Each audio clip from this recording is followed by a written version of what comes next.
ओम नमः सिद्धेभ्यः। ओम नमः सिद्धेभ्यः। ओम नमः सिद्धेभ्यः।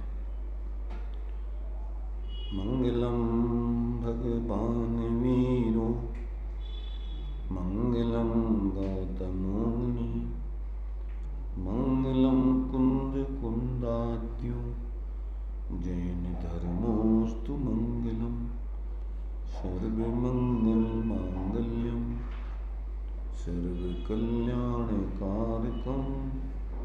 प्रधानम सर्वधर्माणां जैनम जयतो शासनम जैनम जयतो शासनम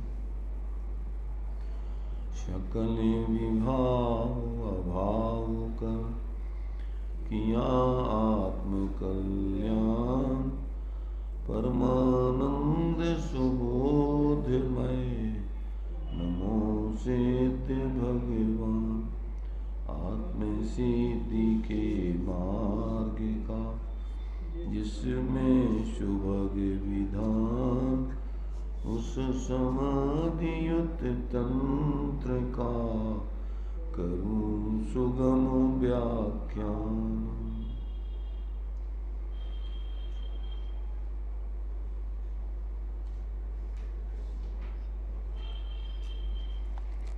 चर्चा अपनी 42 नंबर के छंद के माध्यम से चल रही है। यहाँ पर जिसकी शरीर में आत्मबुद्धि है वो जीव बाह्य तप आदि तप करके भी उग्र से उग्र, बाहर से देवों के शरीर भोग आदि चाहता है, और जो अंतरात्मा ज्ञानी धर्मात्मा जीव होते हैं वे अपनी आत्माराधना करते हुए बाह्य तप आदि तपते हुए वे इन सारे संयोग शरीर आदि भोग इनसे च्युति चाहते हैं, इनका वियोग चाहते हैं, अपनी पूर्ण स्वाधीन दशा आत्मिक दशा चाहते हैं, इनका संयोग नहीं चाहते हो। तो इन दोनों की बाहर की क्रियाएं एक सी होने पर भी अंदर के अभिप्राय और परिणामों के अंतर से उसके फल में अंतर आता है। बाहर में दोनों की क्रियाएं एक सी दिखेंगी, मिथ्या दृष्टि और सम्यक दृष्टि जीवों की, पर अभिप्राय परिणाम दोनों के अलग अलग होते हैं, इसलिए उसका फल भी उनको अलग अलग प्राप्त होता है। बाहर की क्रिया फलदायी नहीं है, अंदर के अभिप्राय और परिणाम से ही उसको फल प्राप्त होता है। ये बात इस श्लोक में आचार्य देव ने स्पष्ट की है। तो अब उसी को जो है अपन जीवन उपयोगी दृष्टांत आदि यहाँ पर देकर के इस प्रवचन के माध्यम से थोड़ा विस्तार में विचार कर रहे हैं, ताकि जनसाधारण भी इस बात को अंदर से गहराई से समझ सके और मात्र बाहर की क्रियाओं के कारण से अपने परिणाम न बिगाड़े और अपने अभिप्राय को बिना सम्यक किए हुए बाहर की ऊंची से ऊंची क्रिया अपना आत्महित साधने में असमर्थ है। ये बात अपन को यहाँ पर समझाई जा रही है कि सबसे पहले आप अपनी दृष्टि को सम्यक कीजिए, वस्तु तत्व का निर्णय करके आप अपने परिणाम सम्यक बनाइए, और फिर यथायोग्य जो क्रिया बाहर में उसके अनुरूप हो सकती है उसको करके अपनी आत्मशुद्धि कीजिए। उसी में अपना भला है, बाकी बाहर की खींचातानी में कोई दम नहीं है। ये बात यहाँ पर आचार्य स्पष्ट कर रहे हैं। तो देखिए, पहला पॉइंट है अज्ञानी की पहुँच। अज्ञानी जीव अर्थात अज्ञानी की पहुँच, अज्ञानी जीव अर्थात जिसको शरीर में यह मैं हूँ ऐसी बुद्धि उत्पन्न हुई है, वह बड़े घोर तप को भी करता है, तो भी चूंकि उसके शुद्ध ज्ञान विकास मात्र मोक्ष तत्व में प्रतीक्षा नहीं है, इस कारण सभी शरीरों को दिव्य भोगों को चाहता है। धर्म करके, तप करके, व्रत आदि करके मेरी पहुँच देवगति में उत्पन्न होगी, इंद्र बनेंगे और दिव्य भोग मिलेंगे, यहाँ तक कि अज्ञानी की पहुँच हुआ करती है। हाँ, अपन बोलते हैं लोग में मियाँ की दौड़ मस्जिद तक। ऐसी अज्ञानी की पहुंच सिर्फ बाहर के संयोग और भोगों में ही उसकी सुख बुद्धि है, उसमें वो सब कुछ मानता है और उसको अंतरंग में इन शरीर आदि से भोगों से पृथक अपने उस चेतन आत्म तत्व का न तो उसको खबर है और न उसके आश्रय से प्रकट होने वाले वो अतीन्द्रिय आनंद आदि को वो चाहता है। तो ये अज्ञानी की ये स्थिति है। अब अज्ञान तप में वैकुंठ के सुख का आशय, अज्ञान तप में वैकुंठ के सुख का आशय, ऊर्ध्वलोक में सबसे ऊंचे स्थान में जहाँ तक की मिथ्या दृष्टि जीती जा सकता है, तपस्या करके वह स्थान है वैकुंठ। वैकुंठ कहो या अपभ्रंश में वैकुंठ कहो, ग्रेव्यक कहो, ग्रेव्यक भी वैकुंठ का ही नाम है। वैकुंठ का भी अर्थ कंड का स्थान और ग्रेव्यक का भी अर्थ कंड का स्थान है। तीनों लोकों की रचना में ग्रेव्यक कंड के स्थान पर पड़े हैं। जहाँ कंड का स्थान है वहाँ ग्रेव्यक का स्थान भी है। मिथ्या दृष्टि जीव भी तपस्या करके ग्रेव्यक तक में उत्पन्न होता है। वहाँ सुख शरीर है, वैक्रियक शरीर है, जहाँ हाड़ मांस मज्जा धातु नहीं है, जहाँ कभी पसीना नहीं आता, बदबू नहीं आती, ऐसे वैक्रियक शरीर हैं। जिस शरीर से अनेक शरीर रचनाएं कर ले, ऐसे शुभ शरीर हैं और भोग भी दिव्य हैं। जहाँ तक यानी ग्रेव्यक से नीचे कल्प तक देवांग नावों का संसर्ग है, वहाँ तक दिव्य भोग हैं और उससे ऊपर मानसिक शारीरिक उपभोग हैं। उनको ये अज्ञानी जन तपस्या करके चाहते हैं।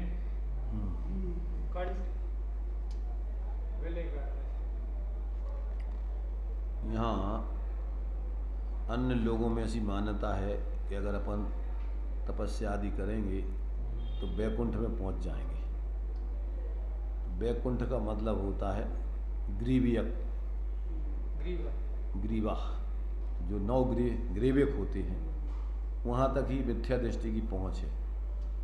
तो कंठ में से अमृत झड़ता है, वैकुंठ में भी वहाँ क्या मिलता है? बढ़िया भोग संयोग, ठाकुर माने जो उनको मिलता है भोग, उसका प्रसाद खाने को मिलता है अपन।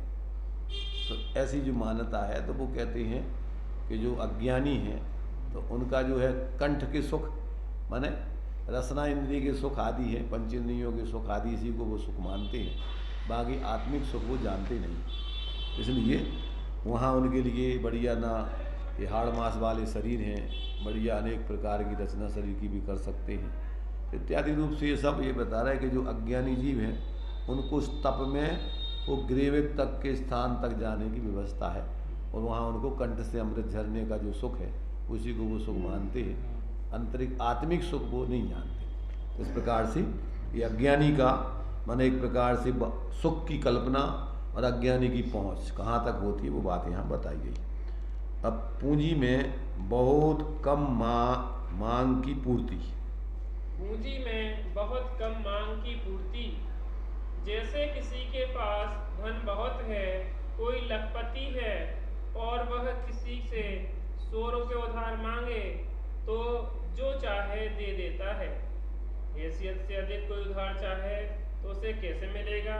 इसी प्रकार तपस्या करके जिसने परिणाम विशुद्धि अधिक की है, पुण्य वादा है, उससे कम निदान बांधे तो जल्दी मिल जाता है। जैसे कोई साधु तपस्या करके मांगे कि अमुक सेठ का पुत्र हूँ तो तप करने के फल में उसके मांगने की पूर्ति हो जाती है। कहीं ऐसा नहीं है कि जो मांगे सो मिल जाए। गांठ में अधिक पुण्य हो और थोड़ी चीज मांगे तो उसे वह चीज मिल जाएगी। पुण्य तो विशेष नहीं है और मांगे अधिक बात तो कहाँ से मिल सकती है? देखो ये तो है बाह्य व्यवस्था की उन्होंने स्थिति बता दी, पुण्य की और बाहर के संयोगों की। अब चूँकि धर्म का कार्य तो आत्मिक है, यहाँ पुण्य से तो मिलता नहीं है, यहाँ तो मिलता है अंतर के पुरुषार्थ से। तो बाह्य व्यवस्थाएं तो अगर तुमने विशेष विशुद्धता पूर्वक के पुण्य के कार्य किए हैं और उससे अगर तुमने बाहर की इस प्रकार की निदान कर लिया कि हमें जो हो जाए तो हो जाता है वो निदान करके। तो कहते ये तो माने एक प्रकार से पूंजी से बहुत क्या, पूंजी से बहुत कम मांग की पूर्ति। तुम्हारे पास पूंजी तो बहुत है और मांग की तुमने कम की है तो उसकी पूर्ति कर दी जाएगी। पूंजी से बहुत कम मांग की पूर्ति। पूंजी वाला, पैसे वाला आदमी हो, कोई अगर उधार मांगना चाहे कोई से, देखा इसके पास ठीक है, बैंक वाले भी देखते हैं तुम्हारी कितनी पूंजी उतना ही उसे वो हिसाब से पैसे देंगे, ज़्यादा ऋण नहीं देते वो। तो ऐसे यहाँ पर ये जो है संसार की व्यवस्था तुम्हारे पुण्य के अनुसार जितना है उसके हिसाब से तुम्हें मिलती है। और अज्ञानी जी बिना बिना जो है, माने ये लोक में कहावत है, अनुद्देश्य मंदोपी ना प्रवर्तते, बिना उद्देश्य के, इच्छा के कोई मंद से मंद बुद्धि लोक में प्रवृत्ति नहीं करता। हमें क्या मिले इसे, हमें क्या लाभ है, तो वो तो अपना स्वार्थ साध करके कोई काम करता है। और जबकि धर्म का कार्य तो निस्वार्थ है, बेसर्त है, तो क्या चाहे, ये तो बाहर से तो कभी चाहे नहीं है। चाहे जब तक रहेगी, मोक्ष की भी चाहे रहेगी, तो तुम्हें स्वरूप की सिद्धि नहीं होना है। इसलिए यहाँ तो सब चाहे खत्म, क्योंकि तुम्हारा स्वरूप अपने आप में ही पूर्ण चाह रहित है। और उस स्वरूप की साधना करना है तो इच्छा रहित होकर के ही उस स्वरूप की सिद्धि पर्याय में होती। जब तक तुम्हारी कोई भी चाह रहेगी तब तक तुम्हारे लिए स्वरूप की सिद्धि होने वाली नहीं। क्यों कि वो स्वभाव इच्छा रहित है, सहज है, आनंदमय है। उसके लिए आपको इच्छा रहित होकर के ही उसकी साधना होती है, इसके अलावा उसकी साधना होती नहीं। इसलिए यहाँ तो अज्ञानी जीवों की अगर विशुद्धि तपस्या आदि करके थोड़ी कसाएं मंद हुई और उनने अगर कोई इस प्रकार का निदान किया तो उनको, तुम्हारी पूंजी बहुत आती, मैंने पुण्य बहुत आता और तुमने निदान कर लो तो वो चीज़ें मिल जाएंगी। जैसे पैसे वालों को लोग में यहाँ कोई चीज़ भैया हमें जो चाहना दे देते लोग, ले जाओ मिल, क्योंकि उसके पास उतनी पूंजी है, ले लेगा मुझसे। आगे अज्ञानी और ज्ञानी की आकांक्षा।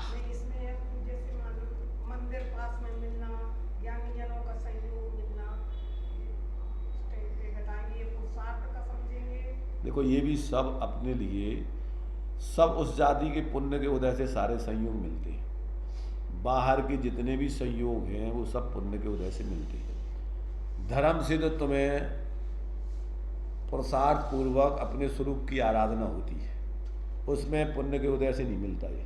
हाँ इतना जरूर है, बाह्य परिस्थितियाँ जितनी बनी हैं वे सब तुम्हें पुण्य के, अब उस पुण्य के उदय में तुम अगर आत्मा आराधना करना चाहो तो वो कार्य अब पुण्य के उदय का उतना ही था, बाहर के संयोग दिला देना। तो ये तो तुम्हें पुण्य से मिला है सब। अब इसके आगे तुम्हारा काम है, उस पुण्य के उदय में अटके रहे और उससे आगे तुमने पुरुषार्थ नहीं किया तो तुम्हें धर्म प्राप्त नहीं होगा। तो ये सब संयोग तुम्हें पूर्व में कदाचित तुमने धर्म की भावना भाई हो, सत्संग आदि की भावना भाई हो, तो ये भी पुण्य के उदय से मिली है। अब पुण्य की सत्संग की भावना काय को भाई थी, स्वरूप आराधना के लिए। अब यहाँ करके तुम समझ के स्वरूप आराधना करने का पुरुषार्थ करो तो यहाँ से धर्म प्रारंभ होगा। और अगर इस पुण्य में ही अटक गए तो भैया वहाँ तो अच्छा पुण्य है, वहाँ नज़दीक मंदिर है, अच्छा स्वाध्याय सुनने मिल जात, तो जो भी पुण्य को तुम्हारे मंद कसाय रहेगी, परिणाम भी शुद्ध होंगे, थोड़ा पुण्य बन जाएगा तुम्हें। तो इसलिए इस पुण्य से अकेले से काम नहीं चलेगा। अब इसके आगे इस पुण्य से हट करके अपने स्वरूप आराधना में लगेंगे तो अपना धर्म का कार्य जो इच्छा रहित होकर के स्वाश्रय से अपने जीवन में आता है, और वो जो है एक बार व्यक्ति के जीवन में आ जाए तो फिर जब तक तुम संसार में रहोगे, चूँकि कसाएँ तो तुम्हारी क्षीण होती जाना है, मंद से मंद जो प्रकट कसाएँ हैं वे तुम्हारी और मंद से मंद होती जाना है। तो उससे जो कुछ पुण्य बनना है वो तो सामान्य व्यक्तियों को बन ही नहीं सकता, वैसा मिथ्या दृष्टियों को। कसाय रहत अवस्था के साथ साथ जो कसाएँ रहती हैं वे और विशेष क्वालिटी की होती हैं, तो उसमें जो पुण्य बनता है तीर्थंकर प्रकृति आदि का, और जो तुम्हारे लिए बड़े बड़े पद संसार के हैं, वे मिथ्या दृष्टियों को तो बनती नहीं। उन पदों पर जाकर के उन पदों में वो लिप्त नहीं होता है, उस पदों पर पहुंच करके भी वो अपने स्वरूप आराधना की ऊर्धता रखता है। इसलिए वो पुण्य उसके लिए जो है और विशुद्ध से विशुद्धतर होता जाता है, और वो बराबर अपनी उसके माध्यम से अपनी आत्मा आराधना करता है, उनमें उलझता नहीं। तो ये जो है ऐसा अपन को समझना चाहिए। अब अज्ञानी और ज्ञानी की आकांक्षा दोनों की क्या स्थिति है? ज्ञानी और ज्ञानी की आकांक्षा। अज्ञानी जी तपस्या करके इन चीजों को चाहता है, जबकि तत्वज्ञानी जी इन सब झंझटों से छुटकारा चाहता है। चारों गतियों में से कोई भी गति मेरे ना रहे, सर्व इंद्रिय जातियों में से कोई भी इंद्रिय जाति मेरी ना रहे, कोई काय योग वेद कसाय मेरे ना रहे। तत्वज्ञानी जीव इन सब झंझटों से अपना अलगाव ही चाहता है। जब तक सहज ज्ञान स्वरूप निज आत्म प्रकाश का अवलोकन नहीं होता है, तब तक यथार्थ उद्देश्य बन ही नहीं सकता। इस निज कारण समय सार के परिचय बिना यह कुछ चाहेगा तो क्या चाहेगा? इन्हीं सब लौकिक सुखों को। लौकिक सुखों में तो कोई सुख ऐसा नहीं है कि जो इस जीव के शांति का कारण हो। जिस किसी से राग हो वह यदि बहुत सुभग है, प्रिय है, तो जितना अधिक वह प्रिय होगा, राग का बंधन, राग का क्लेश उतना ही अधिक होगा। जिन लोगों के वैभव संपदा, परिजन कुटुंब, इज्जत पोजीशन, ये सारी चीजें हैं, उनको कितनी बड़ी बड़ी विपत्तियां हैं, ये तो वही जान सकते हैं। कमलेश भाई है अनुभव में कि नहीं है? बड़े आदमी जान सकते हैं, बड़े लोगों की बड़ी बातें होती हैं उनके अनुभव में आ सकती हैं। इसलिए यहाँ कह रहे भैया, ज्ञानी की चाह तो चाह रहित होने की चाह है, चाह रहे स्वरूप की आराधना करने की चाह है, इसके अलावा उसकी कोई चाह नहीं।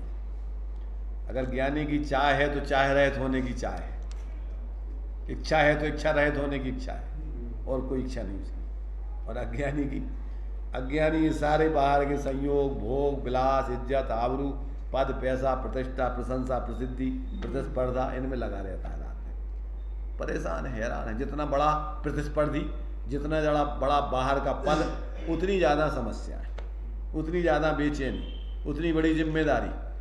धंधे में भी है आजकल तो वो नॉन मोहन को भी बहुत इज्जत से रखाना पड़ता है। पहले तो रोडों पे डली रहते पूरा भरे भरे।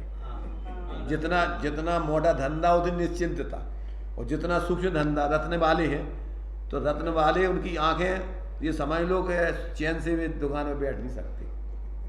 सोना है, रत्न है, उतनी ज़्यादा जिम्मेदारी, चारों तरफ निगरानी, कोई बंदूक, ये वो, देखो भैया कोई आ नहीं जाए फलाना।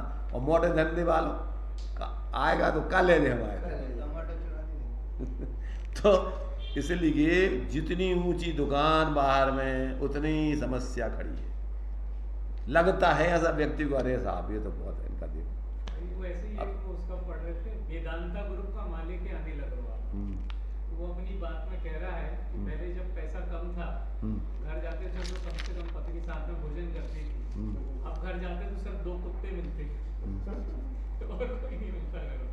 कुत्ते मिलते और क्या, कुत्ते लाग रह गए अब तुम आगे जाके, क्योंकि अब तुम्हारा काम ऐसा चल रहा है, कुत्तों की जमात में पैदा होना है, तब भी तो मिलेंगे। कौन मिलेगा? पहले से भाई देखो क्या है, तुम्हारे भावों के आधार से तो आगे भवन तैयार हो रहा है। इतने तुम नारकी बनोगे जब तो नरक में पहुंचोगे, इतने तुम मायाचारी आदि करके जैसे काम करोगे जब तो तुम कुत्ते बनोगे।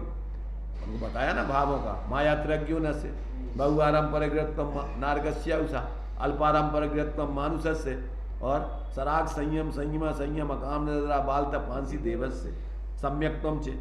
तो अगर ये करोगे तो ऐसी स्थिति होगी। ये तो तुम्हारे लक्षण दिख रहे ना परिणामों से। स्वामी जी बोलते थे कि बनिया इतना ज़्यादा पाप नहीं करता नरक में जाने लायक, पर मायाचारी बहुत करता है। इसलिए जाकर के कुकरी सुकरी के पेट में जाके पैदा होगा, कहीं करेगा। क्या कर रहा है? ज़्यादातर मायाचारी करता है बनिया, समझ रहे ना। बहुत आराम पड़ेगा की इच्छा करोगे तो और थोड़े और आगे पहुंच जाओगे, तो नरक में पहुंच जाओगे। तो ये जो है, ये तो अपन समझ लो कि तुम्हारी आसक्ति बाहर में है कि अंदर की तरफ जा रहे है। तुम्हारी तरफ, तुम्हारा लक्ष्य जीवों की तरफ है कि अजीबों की तरफ है? अपन अपनी परीक्षा करो, कोई दूसरा तुम्हें क्या बताएगा कि तुम अजीबों की तरफ जा रहे, माने अचेतन एक इंद्रिय की तरफ जा रहे। अगर तुम अजीबों में मूर्छित हो रहे हो तो इसका मतलब तुम अपनी चेतना को जड़ बनाने की तरफ जा रहे हो। और अगर तुम अपने चेतन में रस ले रहे हो और अन्य चेतनों की तरफ तुम्हारा लक्ष्य है, तो चेतन तुम्हारी ऊर्ध्वता की ओर जा रही है। ये तो अपना खुद को निर्णय करो कि तुम्हारी कहाँ पकड़ है। इस जड़ शरीर में है, जड़ पैसों में है, बाहर की झूठी इज्जत आबरू में है, तो तुम्हारी वो दशा होगी। और अगर तुम्हारी चेतन आत्मा में है, अन्य जीवों के प्रति है, तो तुम्हारी वो दशा होगी, चेतन नहीं चेतन रह जाओगे, तुम ज्ञान शरीर ही बन जाओगे। ये तो अपन खुद निर्णय करो, कोई से पूछने की जरूरत नहीं है। आचार्यों ने तुम्हारे लाने सूत्र दे दिए, उन सूत्रों से समझो, देखो, अपना स्वयं को निरीक्षण करो। ईमानदारी से अगर तुम आत्मकल्याण करना चाहते हो, अगर भ्रम में रहना चाहते हो तो झूठी प्रसंग लगे रहो, झूठे कामों में, झूठे लोगों की संगति में लगे रहो, ऐसे लोगों की संगति में लगे रहो, मूर्खों की, जो तुम्हारी झूठी मान सम्मान इज्जत करके तुम्हें भ्रम में डाले रहे। तुम भी भ्रम में बने रहो, वे भी तुम्हें भ्रम में डाले रहे। ये तो तुम्हारे ऊपर है कि तुम्हें कहाँ किनकी संगति पसंद है, झूठे लोगों की कि सही लोगों की, और अपनी आत्मा की कि अजीबों की, शरीर आदि की, भोगों की।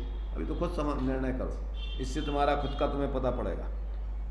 ज्ञानी के अहित से बचने का ही यत्न 24 घंटे पाया जाता है, और इसके जीवन में दूसरा कोई लक्ष्य नहीं है।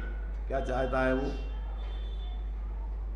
हम आत्मा के अहित से बचें, और आत्म के अहित विषय कसाय, इनमें मेरी परिणति न जाए, मैं रहूं आप में आप लीन, सो करऊ हो ज्यों निजाधीन, मेरे न चाह कछु और ईस, रत्नत्रय निधि।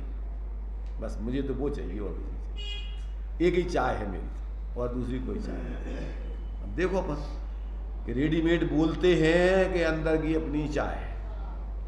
दूसरों ने जिनकी चाह थी, ये तो दौलत राम जी की चाह थी, उनने अपनी चाह लिखी है, क्या चाह रही?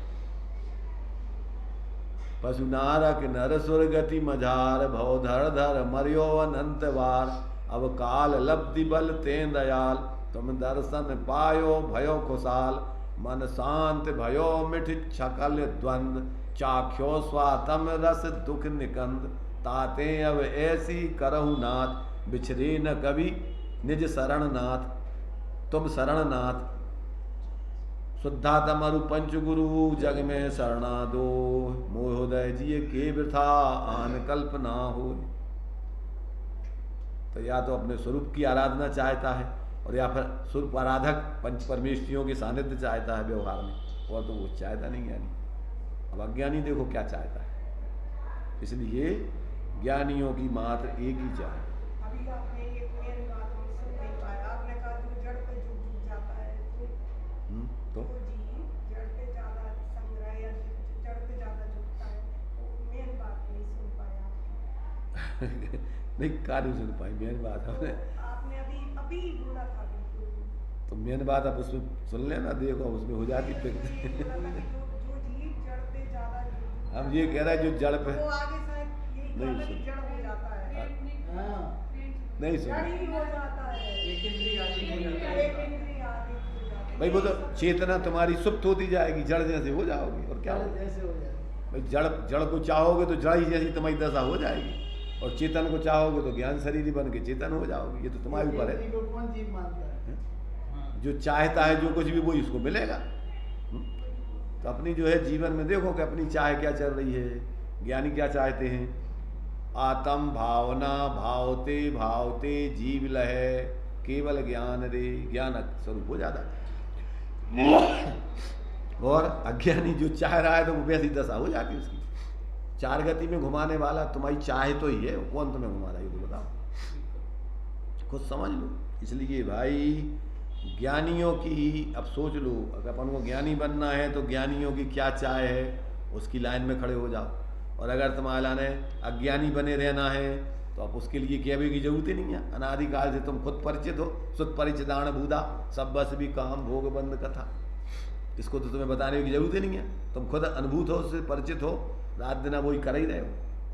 ये बात अपन को यहाँ अनेक अनेक दृष्टिकोणों से जीवन उपयोगी बातें अपन जो जीवन में घटित हो रही हैं उनके माध्यम से अपन को बताने का आचार्य ज्ञानी प्रयत्न करते कि भैया समझो, समय रहते हुए चेत जाओ, जो लो न रोग जरा गए तो लो झटत ने झित करो। और अगर रोग आ जाएंगे, बुढ़ापा आ जाएगा तो फिर क्या होगा? क्या होगा फिर? हैं? कैसे रूप लखे आपने? क्या अर्धमृतक सम बूढ़ापनो, कैसे रूप लगे आपनो? बीमारी आ जाएगी, रात दिन उसी की व्यवस्थाओं चिंताओं में उपयोग लगा रहेगा, अपनी आराधना कब करेगा? मतलब ऐसी दशा हो जाती है कि मनमूत्र का भी ध्यान नहीं रहता। कैसे रहेगा बताओ आप? बुद्धि तुम्हारी उस जाति की शिथिल हो जाती है, दिखाई देता नहीं है, पाप के उदय में बस की रहती नहीं है, लोग काम आते नहीं हैं, पड़े रहो फिर क्या होगा? इसलिए समय रहते हुए अगर जाग जाओ तो ठीक है, और नहीं तो फिर भाई व्यवस्था तो प्रकृति की जो है सो भोगना पड़ेगी। जिम्मेदार इसके लिए कोई दूसरा नहीं है, अपन खुद ही होंगे। देवेंद्र भाई है कची घूस के विश्राम हो रहा हो तुम्हारा, आज थकावट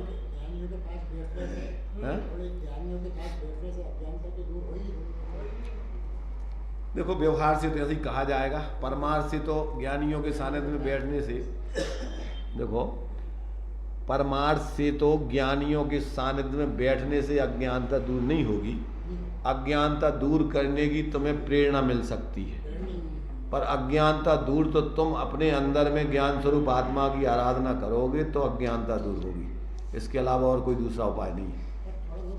बिल्कुल फर्क नहीं पड़ेगा। और उल्टा अगर तुम्हारी बुद्धि दुर्बुद्धि हो तो टोडरमल जी कह रहे कि कसाई जी धर्म के क्षेत्र में भी कसाई का पोषण करता है। वो तुम्हारे एक ब्रह्मचारी की कथा पढ़ी क्या नहीं पढ़ी? एक ब्रह्मचारी मंदिर में गया था, वो काय गिलाने संगति धार्मिक उसने संगति करी लोगों की, साधु संतों की, तो संगति करवे से जो कहाँ मिलो बुद्धि कहाँ पलटी होगी? अगर तुम्हारी उल्टी बुद्धि है कि भैया अच्छा है यार इनके सानिध्य में अपन हो, खूब बढ़िया मान सम्मान ख्याति लाभ पूजा ये वो मिलेगा, तो वो देख रहे अपन सब नाटक। इसलिए उनका सानिध्य तुम्हें एकमात्र निमित्त है, अगर तुम सुलटना चाहो तो, और नहीं सुलटो तो अनंत बार जीव ने समूषण में भी गया होगा, आचार्य कह रहे, परंतु नहीं सुलटा तो नहीं सुलटा। समूषण में जाकर के भी बाहर में वो रहते ना राग रंग के कितवाएँ क्या रहते हैं, वो नाट्यशालाएँ और मनोरंजन की वो नृत्यशालाएँ और सब, उनमें जाकर के मनोरंजन करता है। हाँ, तो इसलिए सानिध्य तुम्हें मात्र एक अवसर देता है, और अगर तुमने अवसर गंवा दिया तो फिर तुम्हारे लिए अवसर फिर नहीं मिलेगा भटकने के अलावा। इसलिए निमित्त को आप सानिध्य एक अवसर समझो, पर निमित्त को ये नहीं समझो कि जो हमारा काम कर देगा कुछ। इस प्रकार से ज्ञानियों के अहित से बचने का ही एक मात्र यत्न होता है, उनके अंदर कोई दूसरी और भावना नहीं होती है।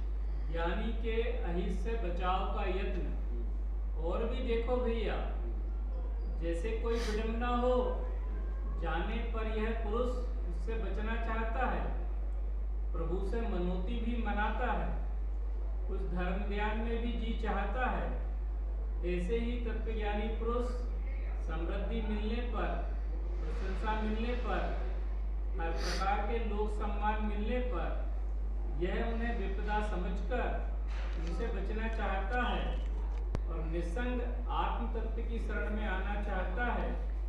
दृष्टि भेद का सारा प्रताप है। कितने ही पुरुष, कितने ही साधुजन बड़ी ऊंची साधना करने के बाद भी रागद्वेष आ जाए तो ऐसा बंध मानते हैं कि मैं अमुक का बैरी बनकर इसका घात करूं, अपनी उतनी बड़ी साधना को यूं ही खो देते हैं। देखो कुसंस्कार ऐसे हैं, व्यक्ति को जागृत हो जाए तो बड़े बड़े पदों से च्युत होकर के व्यक्ति दुर्गति के पात्र हो जाते हैं। इसलिए ज्ञानी समझदार तो यही चाहता है, नाटक समय सार में पढ़ो, उसमें प्रशंसा को वो गारी जैसा मानता है, बिल्कुल ऐसे जो उसकी जितनी जितनी अनुकूलता है ना, उसके विपरीत उसमें पूरी बातें लिखेंगे। क्या कोई प्रशंसा कर रहा है तो उसको ऐसा लगता है जी हमें गाली दे रहा है। क्यों? अगर प्रशंसा में प्रसन्न हो गया तो गया काम से। इसलिए कि भैया अब उसके लिए ये नहीं चाहिए कुछ भी, उसको तो एकमात्र अपने उस चैतन्य आत्म तत्व की आराधना के अलावा वो कुछ नहीं चाहता है। उसके जीवन में एक ही भावना होती है कि हम इन सब से बचे रहें। ये सारी क्योंकि ये उलझाने के लिए निमित्त है, प्रलोभन है, परीक्षाएं हैं हमारी, और अगर इनमें हम उलझ गए, फेल हो गए परीक्षा में तो गए काम से। इसलिए ये पुण्य के प्रलोभन व्यक्ति को साधना से च्युत करने के माध्यम है। इनमें व्यक्ति फौरन संस्कार तो अनादिकाल के रहते ही हैं, उनमें बहुत जल्दी प्रभावित होकर के और अपनी साधना से च्युत हो जाता है। इसलिए कह रहे भैया ज्ञानी तो एकमात्र इनमें बहुत अपनी सजगता रख करके अपनी स्वरूप आराधना को छोड़ के कुछ नहीं चाहता है, और इन चीज़ों में बल्कि पुण्य आदि के उदय में सजग रह करके बहुत उसमें अपनी सावधानी रखता है कि कहीं इसमें हम उलझ नहीं जाएं। क्यों कि पुण्य के उदय में व्यक्ति पाप के उदय में तो फिर भी बचा रहता है। दूसरे लोग भी बोलते हैं, क्या बोलते हैं, दुख में सुमरण सब करें, सुख में करे न कोई, और जो सुख में सुमरण करें तो दुख काहे को होई। पुण्य के उदय में धर्म आराधना करने वाले बिरले होते, पाप के उदय में तो धर्म की बातें सब करने लगते, पर पुण्य के उदय में जो धर्म के मार्ग में लगे रहे ऐसे ज्ञानी बिरले जीवी होते हैं। इसलिए जो पुण्य के उदय में धर्म आराधना में लगे रहते हैं उनके जीवन में पाप नहीं आता कभी, वे बराबर अपने उत्कृष्ट आराधना करके एक दिन परमात्मा दिशा को पा लेते हैं। जैसे दीपायन मुनि को राग द्वेष हो गया जरा, तो बिल्कुल बस से अपने हट गए। दीपायन मुनि का होगा राग द्वेष के कारण, और एक मुनि के ऊपर सांप डाला और उनको राग द्वेष नहीं आया।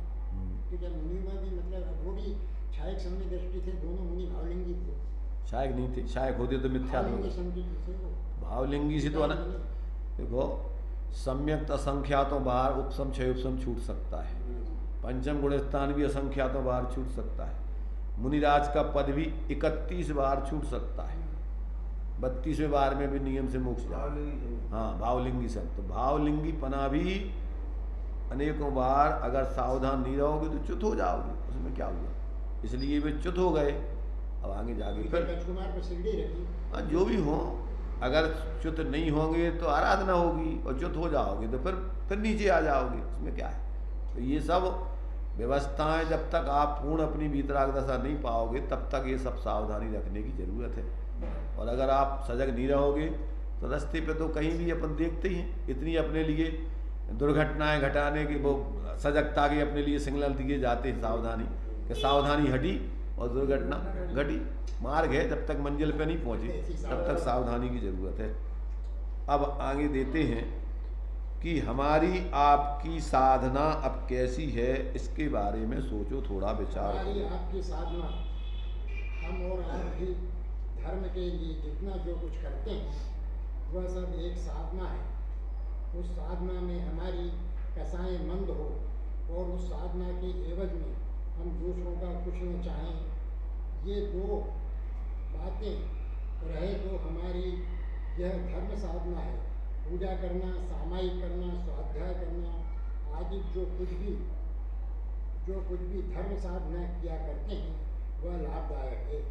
इस धर्म साधना को करके कुछ भी चाह करना यह बिल्कुल ही बेकार है। जैसे कोई इसलिए दर्शन करे, पूजा करे कि लोग समझे कि हाँ यह भी धर्मात्मा है। यदि इस उद्देश्य को रखकर श्रम किया तो उद्देश्य बनाया है, जो संस्कार बनाए हैं वे ही तो उसके अंदर चले फिरे तो उसे पुण्य का बंध नहीं होता है। उसके अंदर चलें फिर तो उसे पुण्य का बंध नहीं होता है। से स्तवन करने में, पूजन करने में इस दोष का प्रसंग नहीं आ पाता है। जैसे कि मानो बोलकर स्तवन कर रहे हों तो भी अकेले ही थे, जल्दी जैसा चाहे बोल रहे थे। अब आ गए 2-4 बाबू लोग, सेठ लोग, तो उनको देखकर बहुत संभाल कर बोलने लगे, धीरे राग से बोलने लगे। तो उसने प्रभु की पूजा को छोड़ दिया और बाबू जी की, सेठ जी की पूजा शुरू कर दी, क्योंकि उन लोगों को अपने को अच्छा बताने की चेष्टा हो रही है। प्रत्येक व्यक्ति को अपने अपने अभिप्राय, अपने अपने परिणामों को देखने की जरूरत है। यहाँ पर ये बता रहे हैं कि अगर आप व्यवहार में धर्म आराधना कर रहे हो तो देखो कि तुम्हारी कसाएं शांत हो रही हैं क्या, देखो तुम्हारा कोई लौकिक प्रलोभन आदि का अभिप्राय तो नहीं चल रहा है। ये सब खुद का निरीक्षण करते हुए, या हम दूसरों के दिखाने के लिए तो नहीं करने लग गए, ज़्यादातर सार्वजनिक रूपों में अपन अभिषेक एकांत में जाके कोई नहीं करना चाहता है। जब बोली लगा करके जब सार्वजनिक रूप में हो रहे होंगे तो वहाँ पर जो है बोली उतय अभिषेक करना चाहेगा कपड़े बदल के। काहे के लिए? सब लोग देखें। दान देना है तो एकांत में ज़रूरत होगी, बिना बताए हुए नहीं देगा। मंच पे माइक पे लगा करके लोग देखेंगे कितना दान दे रहा है, बोली लगाएगा। सब प्रदर्शन के कार्य हैं, कसाय का पोषण करने के कार्य हैं। अगर अपने लिए आत्म कल्याण करना है तो ये तो अभी मंद कसाय भी नहीं है जहाँ आप दूसरों को दिखा करके, दूसरों को दिखाने के लिए कोई भी कार्य शुभ कार्य कर रहे हो तो ये कार्य आपका आत्महित में आपके कारण नहीं बनेगा, क्योंकि आपकी कसाएं पैर मुक्ता की ओर चल रही हैं, दूसरों में ख्याति लाभ पूजा प्रसिद्धि आदि पाने की चल रही हैं। तो कहते आत्माराधक व्यक्ति अंदर में अपने खुद के अभिप्रायों को, परिणामों को टटोल करके देखता रहे। अकेले इस भ्रम में नहीं रहे कि हम रोजीना पूजा कर रहे हैं, स्वाध्याय कर रहे हैं तो हमारा तो सब अच्छा चल रहा। एक एक समय के परिणाम तुम्हारे किस समय क्या चल रहे हैं, किस समय परिणाम पूजा में लगते हैं, किस समय नहीं लगते हैं, किस समय दिखावटी बनावटी, किस समय संकलेशित हो रहा है। पूजा तो कर रहा है, गुस्सा आ रही है, तब ये तो खुद व्यक्ति को अपना अंदर में अभिप्राय और परिणाम टटोलना है। क्रिया कोई ना पुण्य करती है, ना पाप करती, ना धर्म करती, उस क्रिया के माध्यम से तुम्हारे परिणाम क्या चल रहा है, उन क्रियाओं पे तो आरोप आता है मात्र। इसलिए इन सारा का सारा जो है अपने लिए जीवन में अगर सच्चे अर्थों में अपन अपनी आत्मा का हित करना चाहते हैं तो अपन अपने अभिप्राय परिणामों को संभाल कर 24 घंटे धर्म के अनुरूप अपने जीवन को ढालें, तभी अपना धर्म होगा। अन्यथा तो अनादिकाल से जीव ने अपने को ठगा है, भ्रम से अपने को जो नहीं है वो मानता रहा है और जो नहीं है वो दिखाने का प्रयत्न करता रहा है। इससे पुण्य भी नहीं बनता, धर्म तो होने का काम ही क्या है। तो इसलिए यहाँ कह रहे भैया हम और आपकी जो है अंदर साधना कैसी चलती है, खुद अपने अंदर गरेबान में अपने ज्ञान में झांक के देखो। मौन की प्रायोजकता, मौन पूर्वक जो कार्य किए जाते हैं उसका प्रयोजन क्या है? भैया 7 स्थानों में जो मौन बताया गया है उस मौन का बहुत मार्मिक प्रयोजन है। पूजा करने से भी मौन बताया है, पूजा करने में भी मौन बताया है, पूजा करने में भी मौन बताया है। कल्पना करो कि गिरजा जैसा रिवाज अपने मंदिर में भी होता कि वेदी में पैर रखा तो सबके सब मौन से मंदिर में आए, मौन से दर्शन करें, मौन से पूजन करें, तो चाहे 10-20 पुरुष भी दर्शन पूजन कर रहे हों तो किसी से किसी दूसरे को बाधा नहीं आ सकती। दूसरे उन पूजा करने वालों का भी यह भला होगा कि दर्शकों को देखकर मन में कोई मायाचार की बात ना आ सकेगी कि अब समझकर बोलने लगे तो उनसे भी कितने ही गुण हैं। अन्य स्थानों में भी मौन रखा है, सर्वत्र मौन में धर्मोन्मुखी मर्म है। क्या कह रहे हैं? मौन जो है अपने लिए धर्म के उद्देश्य से 7 स्थान मुख्य रूप से बतलाए हैं। यहाँ अपन को एक मंदिर का पूजन आदि करते समय मौन पूर्वक करें, ये बता रहे हैं। क्यों कि सार्वजनिक स्थानों में एक दूसरे से उनकी अपनी अपनी बोलने चालने की क्रियाओं से एक दूसरे की साधना में बाधा आती है। ये 7 स्थान है कि सार्वजनिक स्थान? 7 स्थान। 7 नाम नहीं दिया, नाम तो एक ही दिया है, बाकी और 7 है। पता है सबको, इनको पता होगा, पता है। भोजन में मंदिर में, शमशान घाट में। अब तुम बोलो मत, पता नहीं है समय खराब मत करो, नहीं पता है तो अपने शांति से रहो। बताने जो जानते हैं बोलेंगे, नहीं जानते हैं तो अपन उस पर विचार करेंगे। पता है संजय भाई तुम्हें? नहीं पता?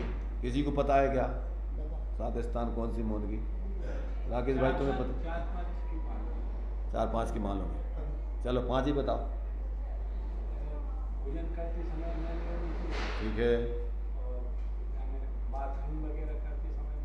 ठीक है, ठीक है,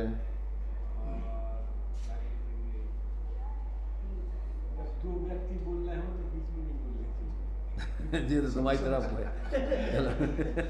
उस समय मौन रहने चाहिए। अब वो तो ये अलग है जब व्यवस्था, जब तो नीति की बात है, जब मौन की नहीं दीर्घ शंका, है। दीर्घ शंका, लंब शंका, भोजन करते समय, पूजन करते समय, भोग करते समय, कितने 5 हो गए? 5 हो गए, चलो। हाँ हाँ और बोलो। और उल्टी हो जाए जब, ठीक है, बमन करते समय। एक और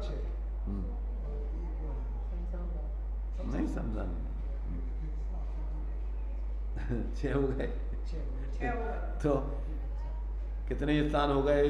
6 बताइए। 6 स्थान बता दिए। कौन कौन से? दीर्घ शंका, लघु शंका, भोजन के समय, वमन के समय और भोजन के हाँ। समय, वमन के समय, भोग के समय, भोग के समय, हाँ। हम्म। और पूजा के समय।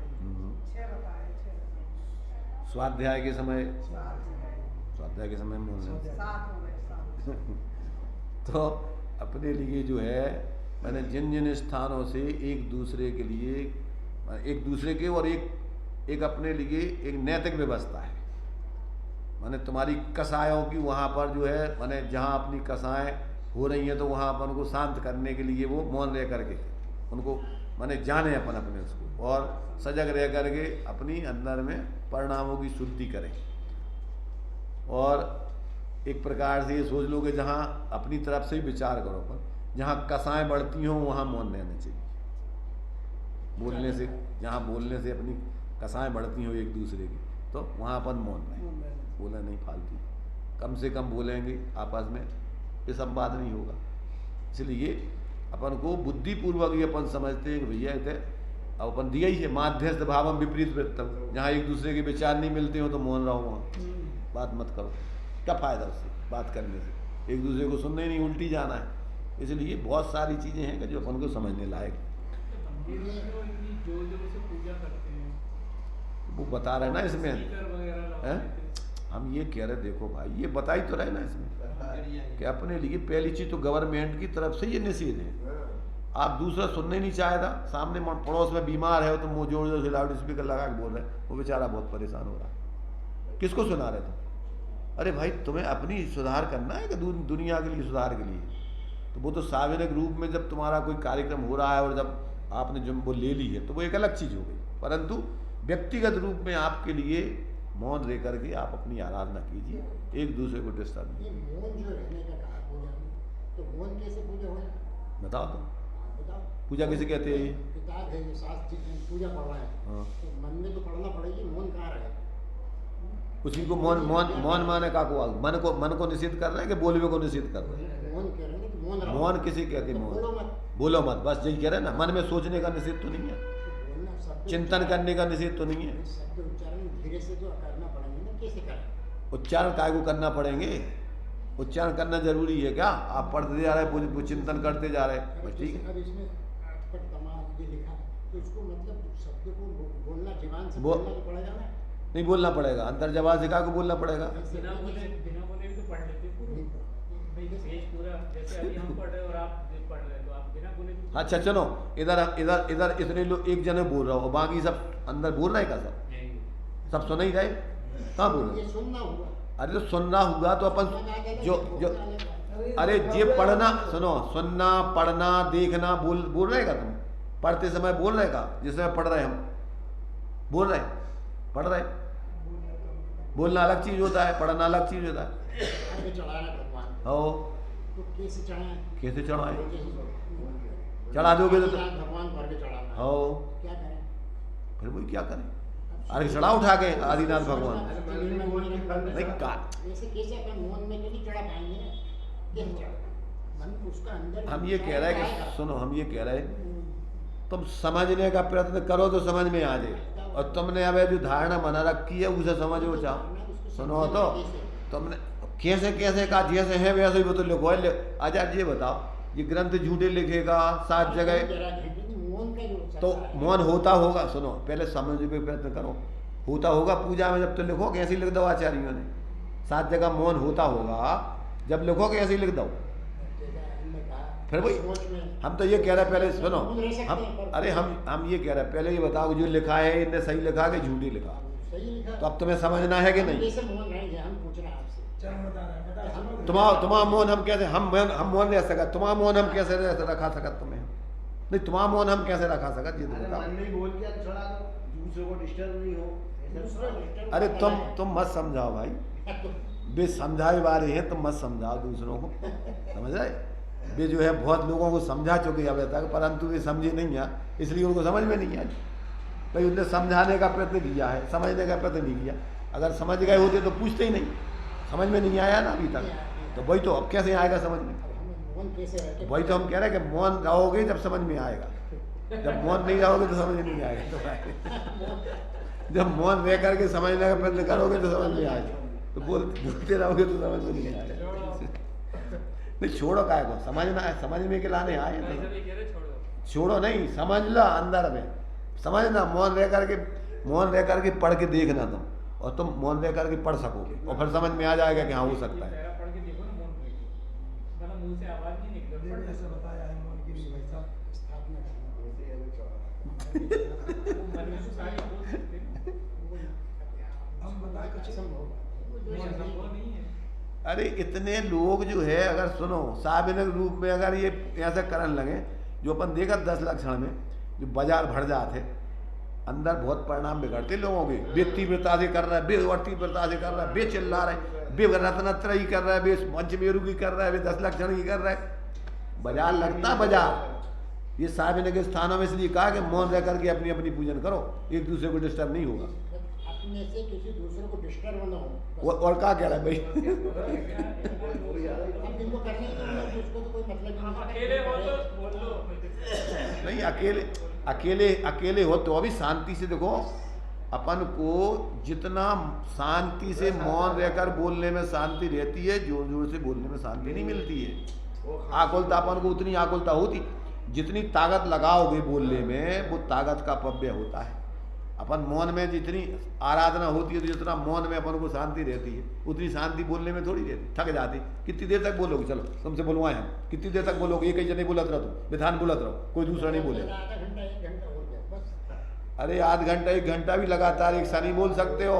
एक जैसी आवाज 1 घंटा आप बोल दो 1 घंटा। हम बुलवाते हैं दूसरों से बीच बीच में, क्या बोलते लगातार। चलो चलो, ये क्या है देखो, समझने का प्रयत्न करोगे तो समझ में आएगा, और नहीं तो फिर तो चल ही रही है अनादिकाल की, वो तो तुम्हें सिखावे की जरूरत ही नहीं है। आचार्य में लिखा है कि भैया समझ जाओ तो ठीक, नहीं तो तुम जाना तो हम पंडित जी के पास, अब एक प्रश्न की जगह तुम्हें समझाने लगे, तब जब तुम जाना तो देते आए काय हमारे पास गई भैया से हमें काय घुमाए जाते, बताओ तुम जानते ही हो, चलो जाओ यहाँ से। जब तुम जाना तो हम कहाँ समय समझाएंगे, बताओ। इसलिए अपन लोग, आचार्यों ने लिखा है, ज्ञानियों ने लिखा है, उसको समझने का प्रयत्न करेंगे तो समझ में आएगा, और अगर अपन समझने का प्रयत्न नहीं करेंगे तो आज तक आल नहीं है। साहब इसीलिए तो पूजा के मतलब जो अपन कार्य कर रहे हैं तो उसमें सुधार करो। बोल रहे थे ना कुछ, क्या बोल रहे थे? सुधार करो। ये बोल रहे थे। क्या बोल रहा था? बोल रहे बोलो। मोहन का मतलब पंचांग में जी बताया है, मतलब इसमें आया था सर कि दूसरे से बात नहीं करना है, पूजन करना है तो शांति से पूजन करो, और दूसरे से बात नहीं करना। स्वाध्याय कर रहे हो अपना खुद का, तो कोई दूसरे आ जाए तो उनसे छोड़ के बातें नहीं करने लगो। भाई ये है। नहीं, बात व्यवस्था बाथरूम कर रहे हैं तो बाथरूम करते करते बोलना नहीं है, लेटरिन कर रहे तो बोलते तो नहीं करना, भोजन करना है, दूसरे से बात नहीं करना। ये नहीं। मोहन का मतलब ये है। वो मौन तो ये वो मौन अलग होगा, और हम अपने अकेले में बोल रहे हैं, जोर जोर से बोल रहे हैं, मौन होगा। नहीं, जो मोहन थोड़ी है। अरे तो वही तो कह रहा है, बाबे बख्शा दूसरी है उनकी। 7 प्रकार के मोहन जी वही है। अरे कौन सा मौन है? 7 प्रकार मोहन जी, एक दूसरे से बोलने बात नहीं करना है, ये 7 प्रकार का उल्टा। अभी तो हम ये कह रहे, तुम सब जने जो नेतागिरी करने लगा, सबसे बड़ी समस्या है जा। हम अपने जोर जोर से चिल्ला रहे हैं, वो जोर जोर से चिल्ला रहा है, तो मौन होगा। हम ये कह रहे जहाँ पंडित जी की विवक्षा दूसरी है थी, तुमने दूसरा लगा लो होते। ये 7 जगह मौन हो गए, पेशाब में टट्टी में पेशाब मौन है, तो वो जो मौन स्वाध्याय में हो गए। अरे बाथरूम के समय कहाँ उल्टी? अरे हम जाकर ऐसे बोलो मत, अब तुम जो पंडित जी की तुमने विवक्षा समझी नहीं, विवक्षा दूसरी है। ये 7 वाली बात जो है बताइए। हम ये कह रहे तुमने समझ ली ना, अभी तक समझावे को प्रयत्न मत करो तुम। हम नहीं कर रहे ना, हम कहाँ कर रहे हैं साहब? तो अब हम ये कह रहे हैं, तनक शांति से भी तो रह सका। तुम इतने तीखे बोल के जवाब देते हो हर व्यक्ति, जिस सबसे बड़ी समस्या उनकी दुर्घटना है। थोड़ा बोल दिया साहब, क्या लगे थे साहब बीच में तो वैसे नहीं बोल रहे थे, हम वैसे नहीं बोल रहे थे। अरे भाई बोलना चाहिए, पर अपन को कसाय से नहीं बोलना चाहिए और जबरदस्ती द्वंद्व नहीं चाहिए, समझने का प्रयत्न करना चाहिए। यही है, फिर वही द्वंद्व रहे, फिर यही है, फिर भी द्वंद्वते ही जा रहा है, यही है। विवक्षा दूसरी है। एक शब्द के अनेक अर्थ होते हैं, समझ में आता कि नहीं आता? एक शब्द के सैकड़ों अर्थ होते हैं। अलिंग ग्रहण के 20 अर्थ बताए, एक ही अर्थ है अकेलो। विवक्षा दूसरी है, तो तुमने घुसड़ते ही हो। अब तुमने पंडित जी ने कही थी, पंडित जी ने कही थी। मन की वाली अवस्था है, मन का जो मन को हम ये कह रहे हैं, अब ज्यादा मत बोलो यार, काय को समय खराब कर रहे जी। यहाँ जो कह रहे आचार्य वह विवक्षा दूसरी है, तुम दूसरी विवक्षा लगा रहे हो। जब विवक्षा मौन का मतलब मौन, अपने मन में पढ़ो, जोर से नहीं बोलना कोई बाहर, इसका मतलब मौन है। मौन का मतलब ये नहीं है कि दूसरों से बात नहीं करो, दूसरों से बात होती पूजा में। बहुत एक विवक्षा लगाई है कि तुम दूसरों से बात कर रहे हो तो तुम्हारी पूजा ही नहीं हो रही, फिर काय की पूजा कर रहे हो? तो कहाँ कौन सी विवक्षा है? सबसे बड़ी समस्या तो यही है कि अपन आचार्यों के मंतव्य को समझना नहीं चाहते और अपन ने जो समझ रखा है वही समझ के बस संतुष्ट हो गए। तो फिर बस विषय समझ ही नहीं पाओगे तुम। जब इधर 7 जगह मौन बताया है तो मौन का मतलब मौन, टट्टी करवे जैसे बोल नहीं रहे, ऐसे स्वाध्याय में बोल नहीं रहे, वो तो बोलना ही नहीं है। दूसरों से बात कर रहे हो तो पूजा नहीं है तुम्हारी, काय की पूजा? पर इतने अपन को जब सब लोग साहब ने पूजा कर रहे, तुम चिल्ल जाओ अलग, हम चिल्ले अलग, जो मन होगा तुम और हो जाए पूजा से। इसलिए कहाँ कौन सी बात किस विवक्षा से कही जा रही है वह विवक्षा नहीं लगाओ, अर्थ को अर्थ ही नहीं निकलता उसका। आचार्यों के मंतव्य को अपन नाम देख लेंगे अपन, साथ स्थान का है उसको दिखाएंगे, देख लेंगे अपन। हाँ, तो भी आगे चलो पैराग्राफ में ही है, आगे कहा इसमें ही है ना। वो तो ठीक है, हम तो ये कह रहे हैं, परंतु क्या है अर्थ कौन सा समझना अपन वो, कहाँ कौन सा अर्थ चल रहा हो। अब वो अर्थ नहीं लगा के अपने अपने हिसाब से अर्थ लगाओ उतरो तो हो गए। अरे भाई जहाँ जो विवक्षा चल रही, एक शब्द के अनेक अर्थ हो रहे, यहाँ कौन सा अर्थ लगाऊंगे? मौन का मतलब मौन। सामने के स्थान पे आप बैठे हो, सब लोग 10 जने पूजा कर रहे हैं, अब तुम तो अपने अपने चिल्ला उतर, मौन होगा, जो मौन होगा। दूसरों से बात तो नहीं कर रहे, पर तुम अपना जोर से चिल्ला रहे, लाउड स्पीकर लगा लो तुमने, और तुम अपना अपने एकांत में अपना ही कर रहे हो, और वो सामने वालों लगा के बोल रहा हो, होगा मौन सबको। मतलब क्या है कि अपन अपनी जो समझ है उस समझ को थोड़ा और विकसित करो। जितना तुम समझ रहे वो तो विवक्षा उसको एक है कि बोलना नहीं कोई से, वो तो यही। परंतु साथ में ये भी है कि जब सार्वजनिक रूप में पूजाएं चल रही हैं तो एक अपनों अलग कर रहे हो, तुम अलग कर रहे हो, वो अलग कर रहे हो, अब जोर जोर से बोलो, कौन की पूजा होगी? कैसे करोगे पूजा? इसलिए सार्वजनिक स्थानों में आपको मौन रहकर अपने मन में बोलो, मन में पढ़ो, पढ़ करके शांति। अब जैसे मान लो सार्वजनिक रूप में चल रही है, सब लोग बोल रहे हैं, कोई बात नहीं, जब सब लोग मिलके बोल रहे हैं तो बोलो। परंतु अब वो अलग बोल रहा, वो अलग बोल रहा, वो अलग बोल रहा, कैसे हुई ये पूजा? तुम्हारी कैसे हुई, हमारी कैसे? एक ही बेटी है और तो पूजा करने सबको, कैसे करोगे? कसाय बढ़ेंगे एक दूसरे की नहीं बढ़ेंगे। तब ये क्या है कि माने जितने भी ज्ञानी हुए हैं, महापुरुष हुए हैं, उनके बहुत ऊंचे मंतव्य रहे हैं। और वर्तमान में क्या है कि लोगों के इतनी कसाएं तीव्र हैं कि प्रत्येक व्यक्ति ये सोचता है कि हम जो जानते हैं वो सही और बाकी कुछ सही नहीं। सबसे बड़ी समस्या दूसरों की नहीं, हम अपनी भी लगा लो उसमें कि अगर हम भी जबरदस्ती खींचता नहीं कर रहे, दूसरों की विवक्षा और वहाँ जो विवक्षा है वह विवक्षा समझने का प्रयत्न करें तो ठीक है। और तुम अपनी बस जो एक विवक्षा तुमने समझ ली, वही विवक्षा सब जगह लगाओ जाओ तो समस्या नहीं सुलझेगी उससे। और ना आचार्यों की मंतव्य समझ पाएंगे, ना उसका अर्थ निकाल पाएंगे, और ना जीवन में अपन शांति पाएंगे। सबसे बड़ी समस्या ये है। और तेज बोलने में पूजन का वो अर्थ भी समझ नहीं आएगा, वो बोलते जाएंगे पूजन। जो भी हो अपन समझो, सबकी अपनी अलग अलग क्वालिटी है। कोई व्यक्ति को तेज बोल करके कसाय तीव्र होती है तो बिना तीव्र बोले उसको मन नहीं लगता है। सबसे बड़ी समस्या तो जाए ना, जिस व्यक्ति की जितनी कसाएं तीव्र होंगी या जिसके परिणाम जितने स्थूल होंगे, उसका मन बिना तीव्रता के काम चाहिए हो, बिना काम के मन नहीं लगता। तीव्रता को काम हो जब ही मन लगता है। अब जैसे मान लीजिए जो श्रावकों के लाने अष्टद्रव्य की पूजन है, ऊपर पहुंच जाओ, साधु संतों को कोई अवलंबन की जरूरत नहीं है। क्यों? क्योंकि कसाएं शांत हो गई, उनको बिना अवलंबन के अपने शांति से पूजन कर सकते हैं, उनको मूर्ति की भी जरूरत नहीं है। पर जितनी अपना क्या है भी स्थूल बुद्धि है, तो स्थूल बुद्धि वालों के लाने स्थूल काम चाहिए, तो उनके लाने ये है कि भैया बिना जोर जोर से बोले उनका मन नहीं लगता है, उनका मन उपयोग नहीं लगता है। क्यों? क्या उनकी स्थूल बुद्धि है उतनी, जब तक उसका तीव्र अवलंबन न दिया जाए उनको, तब तक उनके परिणाम ही नहीं लगेंगे। उनको लगेगा अरे भाई कभी बहु नहीं है, कभी नहीं कर रहा। तो ये व्यवस्था एक के लाने बता रहे कि भैया सबकी एक जैसे परिणाम नहीं होते, एक व्यक्ति शांति से बैठ के अपना पूजन करना चाह रहा हो और एक व्यक्ति जोर से करना चाह रहा है, अब कैसे मेल खाएगा वो? जब सार्वजनिक स्थान है, एक ही स्थान है, अब वो तो ही सबको करने हैं, तो कैसे बनेगा? इसलिए एक नियम बना दिया कि सब लोगों को मौन रह करके करने चाहिए। वहाँ आपको सबको बोलना नहीं चाहिए, वहाँ आप अपने अपने मन में करो ताकि एक दूसरे को डिस्टर्ब नहीं हो, कसाय पैदा नहीं। यही तो कह रहे आगे कि भैया अगर मौन रहोगे तो एक दूसरे को कसाय पैदा करने का अवसर ही नहीं आएगा, दिखाने का अवसर नहीं आएगा कि हम जोर से बोले कम बोले। इसमें एक बहुत अच्छी विवेचना है मौन की। गुस्से में मौन रहना चाहिए, क्रोध हारा हो। अहंकार में जो शब्द बोलोगे वो भी घातक सिद्ध होंगे, इसलिए अहंकार के समय भी मौन रहना चाहिए। दूसरे की कोई निंदा कर रहा है तो आप मौन रहो, नहीं तो कुछ गलत निकल सकता है। दूसरों की प्रशंसा सुनते समय मौन रहो, क्योंकि आप दूसरे की प्रशंसा हजम नहीं होती हर किसी को, तो कुछ ना कुछ उल्टा सीधा बोल देता, तो मौन रहो उस समय। दुख के समय जब दुख ये लौकिक लोगों ने विचार करके बताया, अपने धार्मिक दृष्टि से विचार करके। दुख के समय भी मौन रहो, क्योंकि अनावश्यक बोल जाते दुख की घड़ी में, जो नहीं बोलना चाहिए। अज्ञानता में मौन रहो, क्योंकि अज्ञानी जो बोलेगा वो नियम से गलत ही बोलेगा। ध्यान साधना के समय हमारा सबसे महत्वपूर्ण बात यह है कि जब जिनेंद्र भगवान को सम्यक दर्शन का निमित्त कहा है और हम दर्शन के लिए गए और कोई जोर जोर से बोल रहा है तो वो उसकी सम्यक दर्शन में बाधा खड़ी हो जाती है, तीव्र पाप का और एक आदमी आगे अपने बिल्कुल ध्यान से देख के भगवान के जैसा अपने स्वरूप की साधना कर रहा है, तब दूसरा जोर जोर से, इसलिए विशेष रूप से इस मौन को यहाँ पे सब प्रकार से विचार करो। अपन बहुत सारी विवक्षाएं उसमें मौन की, एक भाई तो देखो अपन को तो 7 दृष्टि जो दी है वो एक सामान्य रूप से दे देंगे, अपन तो उसमें और बहुत सारी स्थितियां हैं जहां मौन रहना जरूरी है। और देखो उसका अभिप्राय समझ लो, अभिप्राय ये है मौन रहने का प्रयोजन क्या है, सबका चारों नियमों का प्रयोजन क्या है?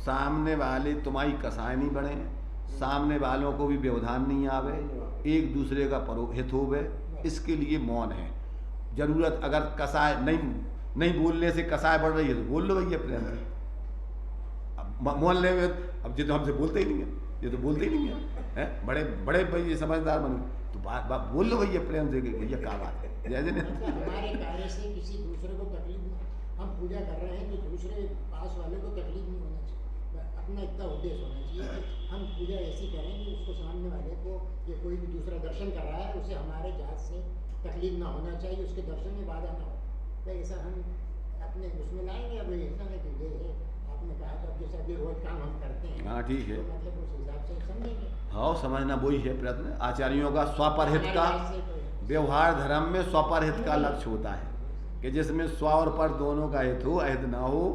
सारा धर्म का सार व्यवहार में इतना ही है, अपना भी हित हो, अन्य किसी का हित ना हो, ऐसा काम आप करो जिसमें स्वपर हित। बस ये काम अपन को अब समझ लो उसमें कि जो तुम्हारी जो भी कार्य कर रहे हैं उसमें तुम्हारा और दूसरे का दोनों का हित सदने चाहिए, अहित नहीं होने चाहिए। प्रयोजन उसका ये है। अब बाकी तुम उसमें और क्या कर रहे क्या नहीं कर रहे हो तुम समझ लो, पर अंदर में तुम्हारा भी अहित नहीं हो, अन्य का भी अहित नहीं हो। कोई भी काम जो जिसमें स्वपर अहित में होगा वो तुम्हारा धर्म का काम नहीं हो, इतना उसका अर्थ निकालना है। उसका प्रयोजन क्या है? स्वपर हित। जितने भी धर्म के काम हैं काय के लिए? स्वपर हित के लिए। स्वपर हित, स्व का हित अकेला नहीं, व्यवहार धर्म में स्वपर हित। जब तक अपन अपने निमित्त से दूसरे का भी हित ना हो और अपन अपना भी हित ना करें, इसके लिए अपना पूरा का पूरा सारा का सारा धर्म का कार्य है व्यवहार में। परमार्थ से तो अपन को कोई बोलवे चालवे को काम ही नहीं है। अपने अंदर में एक अत्यभक्त आत्मा की आराधना करो, न किसी से कुछ लेना है न देना है। अब जब तक अपन बाहर में इतनी ऊंचाई में नहीं पहुंचे तो व्यवहार में इतना विवेक रखो, इतना सा तो काम है। और का काम है और क्या चूहे? अशोक भाई तुम्हारी समझ में आ रहा? इतना हो क्या हित? अपना हित ना हो, दूसरे का भी हित ना हो। हाँ बस अपना और दूसरे का हित अहित ना हो, ऐसा। स्वपर हित हो, अस्थि में हित हो स्वपर का, और नास्ति में अहित ना हो, बस इतना अपन को विवेक रखना। बस तो सब जरा में चलो टाइम होगा अभी तो अपने तो इनके सामने अबे ज़्यादा होगा टाइम।